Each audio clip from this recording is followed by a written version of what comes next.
আপনারা আপনাদের দায়িত্ব পালন করেছেন। সমাজের বিরুদ্ধে আওয়ামী লীগের দোষর কথিত সাংবাদিক, অর্থের বিনিময়ে যিনি কাজ করেন, ইলিয়াস আলী, আপনার নামটা পরিচিত। তিনি অর্থের বিনিময়ে ওই যুক্তরাজ্যে বসে যে মিথ্যা প্রচারণা করেছে,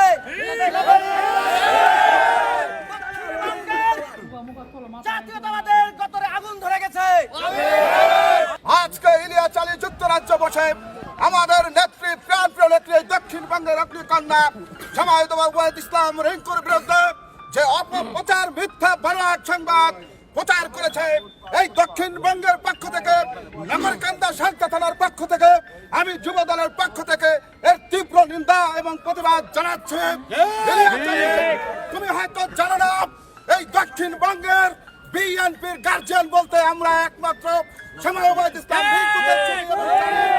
টাকাটা পরিষ্কার বলতে চাই, হলুদ সাংবাদিক ইলিয়াস আলী কথিত পক্ষ দালালি করে টাকা খেয়ে যে সেবাবাদের নামে ভুয়া তথ্য, মিথ্যা অভিযোগ পেয়েছেন, অভিযোগ প্রত্যাহার করো, নাহলে তোমার গায়ের চামড়া দিয়ে এই দেশের মানুষ জুটুকি বাজাবে।